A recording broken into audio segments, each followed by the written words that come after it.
Hello friends, my self advocate Manibhushan Kumar from Jamshedpur. आज मैं आपसे चेक बाउंस के ऊपर बात करने वाला हूँ। चेक बाउंस क्या होता है? मान लीजिए कि आपके अकाउंट में पैसा नहीं है और आपने ज़्यादा पैसा का चेक काट के दे दिया। तो जैसे ही वो बैंक में गया, बैंक वाला लिख दिया इनसफिशिएंट फंड, तो क्या हो गया? चेक बाउंस हो गया।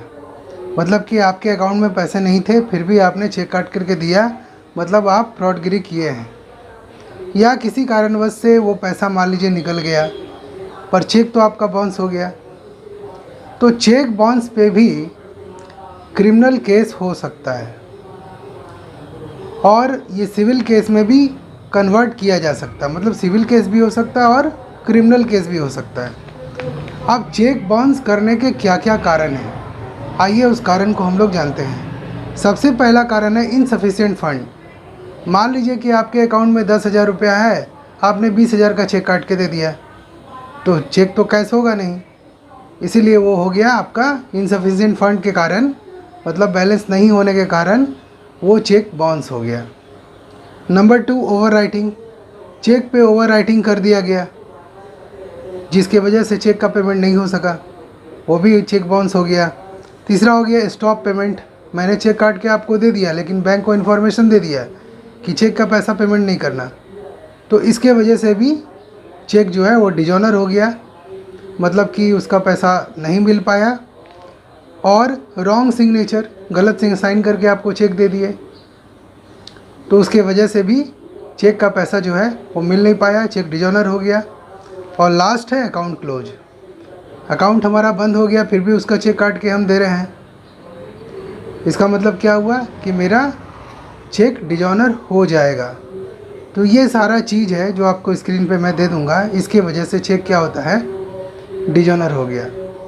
अब चेक तो डिजॉनर हो गया, लेकिन अगर आपने किसी से माल उधार पे ख़रीदा है और उसको आप चेक दिए हैं, ये जानते हुए कि आपके अकाउंट में पैसा नहीं है, तो आप उसके साथ गलत कर रहे हैं, फर्जरी कर रहे हैं।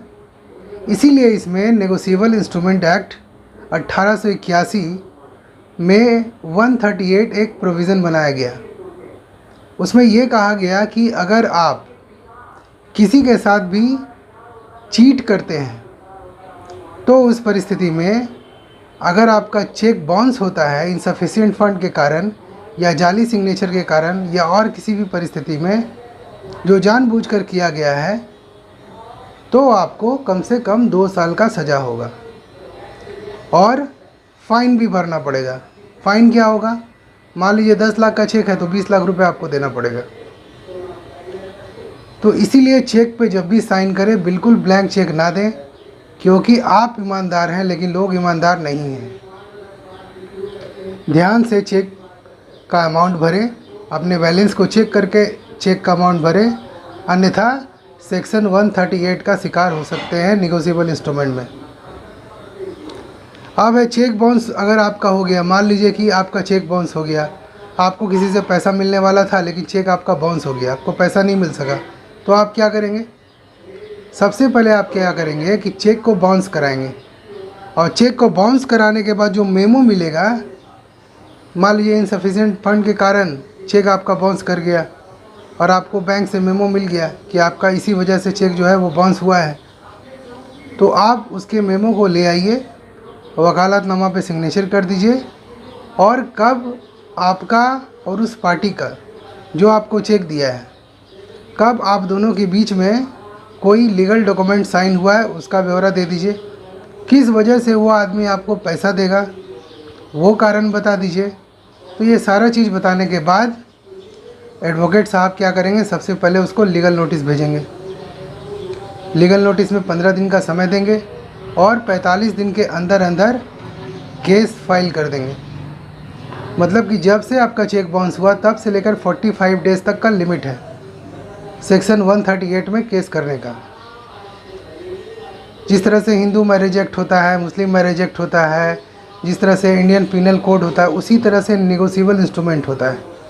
नेगोशिएबल इंस्ट्रूमेंट एक्ट 1881 में बना था। इसमें सेक्शन 138 में केस हो सकता है, जिसमें कम से कम 2 साल का सज़ा है और पनिशमेंट डबल है। मतलब 10 लाख का चेक है तो 20 लाख रुपया वो पार्टी आपको देगा, देने पर मजबूर हो जाएगा। अब केस तो फाइल कर दिए, मान लीजिए चेक बाउंस कराए, उसका मेमो ले आए, एडवोकेट साहब को दे दिए। एडवोकेट साहब क्या किए कि चेक जो है सारा चेक का प्रक्रिया लगा करके, सारा एविडेंस लगा करके केस फाइल कर दिए। अब केस फाइल करने के बाद क्या होगा, जैसे ही पहला बहस होगा, दूसरे बहस में सम्मन भेजा जाएगा, कोर्ट से रिक्वेस्ट किया जाएगा कि सर सम्मन भेजा जाए।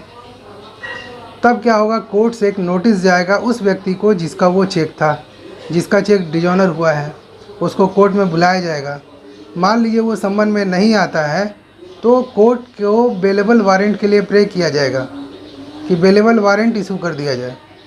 अब मान लीजिए बेलेबल वारंट में भी वो नहीं आता है, तब NBW के लिए प्रे किया जाएगा, नॉन बेलेबल वारंट के लिए। तब उसको हर हाल में कोर्ट में आना पड़ेगा। अगर वो नहीं आता है तो पुलिस उसको कभी भी अरेस्ट कर सकती है, लेकिन नॉन बेलेबल वारंट निकलने में अरेस्ट कर सकती है, बेलेबल वारंट में अरेस्ट नहीं कर सकती है। अब है कि अब इसके ऊपर हेयरिंग होगा। हेयरिंग होने के बाद मान लीजिए सज़ा हो गया, दो ही ऑप्शन है, या तो वो समझौता करके केस को ख़त्म कर ले, दूसरा ऑप्शन है कि वो केस को लड़े। तो अगर वो केस को लड़ता है तब क्या होगा, केस को लड़ने की वजह से 2 साल का सज़ा और डबल फाइन देना पड़ेगा। मान लीजिए आप ही के खिलाफ़ कोई केस हुआ है और आप इसमें फंस गए हैं, तो आप क्या करेंगे, सज़ा भी आपको हो गया तो आप क्या करेंगे, तब आपको अपील में जाना होगा। किसके यहाँ जाना होगा, सेशन जज के यहाँ जाना होगा। और जब भी आप अपील में जाएं, जजमेंट सुनने के बाद जब भी आप अपील में जाएं, कोर्ट में जब भी खड़ा हों, तो अपने साथ एक बेलर को भी लेके जाएं जो आपके बेल की गारंटी ले। लेकिन ये मान कर रखिएगा, बेल आपका तभी होगा जब पहले से आपका इस केस में बेल हुआ हो। अगर पहले से आपका इस केस में बेल नहीं हुआ है तो आपका बेल नहीं होगा। ये सारी परिस्थिति है। अपील फाइल करके आप समय ले सकते हैं और आगे की कार्रवाई को आप कर सकते हैं जजमेंट होने के बाद भी। मेरी ये सलाह है कि अगर आपका केस है, आपका चेक का पैसा डूब गया है, तो आप 45 दिन के अंदर केस फाइल कर दें। लीगल नोटिस भेजने के बाद आप केस फाइल कर दें, उसमें वकालतनामा लगा दें, लीगल नोटिस का कॉपी लगा दें, चेक का फ़ोटो कॉपी लगा दें, और जो जो पैसा आप जैसे जैसे दिए हैं उसका जो जो प्रूफ है आपके पास है वो सारा लगा करके कोर्ट में फ़ाइल कर दें, और एडवोकेट साहब उस पर बहस कर देंगे और एक सम्मन जो है वो सीधा उस व्यक्ति के पास चला जाएगा जिसको पैसा देना है। मान लीजिए कि आपके ऊपर केस हुआ है और आपको इससे बचना है, तो क्या करेंगे, सबसे पहले ये काम करेंगे, उससे समझौता कर लेंगे।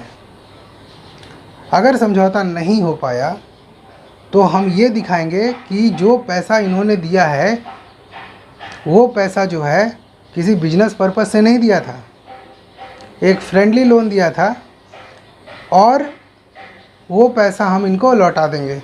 एक टाइम पीरियड ले करके आप अपना बेल करा सकते हैं।